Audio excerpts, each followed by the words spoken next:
On the board, we are asked to solve for x. And we can all agree that this is exponential equation. So ladies and gentlemen, when I'm given an exponential equation, I always check how many terms do I have. And if I have more than more than two terms. If I have more than two terms, I am going to use what I call the K method. So let's count how many terms we have. We have 1, 2, 3 terms. So I have 3 terms, I'm going to use K method. Okay, more than 2 terms, we use K method. But before we can apply K method, there are some small manipulations that I'm going to make. Can we agree that this guy here, we can write him as 3 to the x all to the power of 2. Because according to the laws of exponents, x times 2 will still be 2x. The outside exponent, which is 2, will multiply with the inside exponent to give me the new power, which is 2x. The reason why I'm doing this, I want to isolate the variable x as the exponent.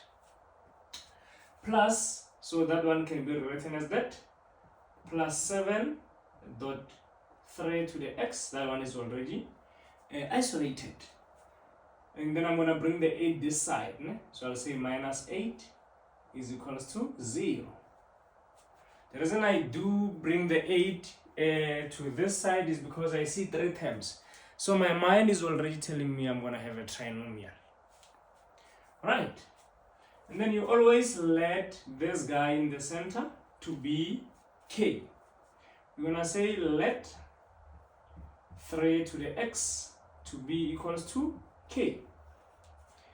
So ladies and gentlemen, we can agree that where I see 3 to the power x, I'm going to put k. So this part here will become k, and this part here will become k. So we basically have k to the power of 2, which is k to the power of 2, plus 7k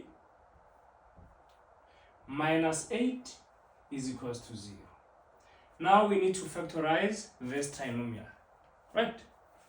So I'm going to open 2 brackets. K squared will break into k and k. K times k is k squared. So the first k will be here, the second k will be there.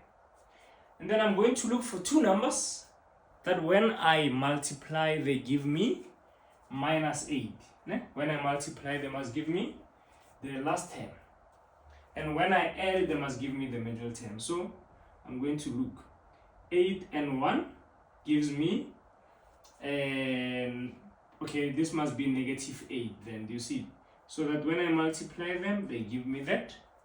When I add them, they give me, well, actually it's vice versa, and we need plus 7. So this one will be plus 8, and then this will be minus 1.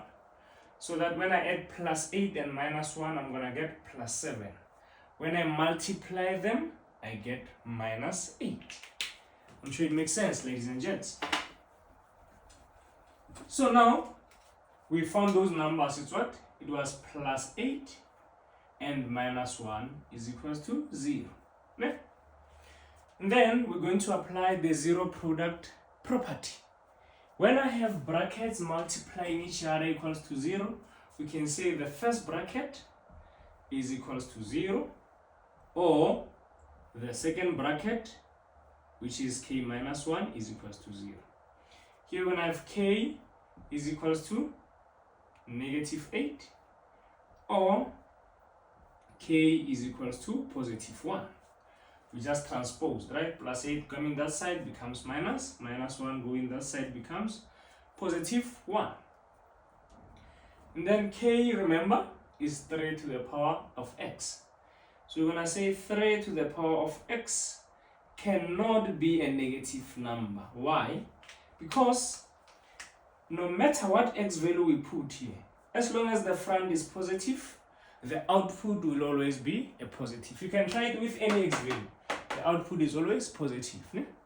So the negative part, it's out. Now let's come this side. This side we have the k replaced with 3 to the x equals to 1. Remember, anything to the power of 0 is 1. So here I can do this. I can say 3 to the x equals to 3 to the power of 0. Remember, 3 to the power of 0 and 1 is the same thing. So the reason why I said 3 to the power of 0 is so that I have the same basis. And therefore, we can see, ladies and gents, that the x value will be 0. And that marks the end of this video. If you found this session helpful, please don't forget to subscribe and share with family and friends to my YouTube channel called Bahula Clinton. Thank you very much. Aluta continua. Tango!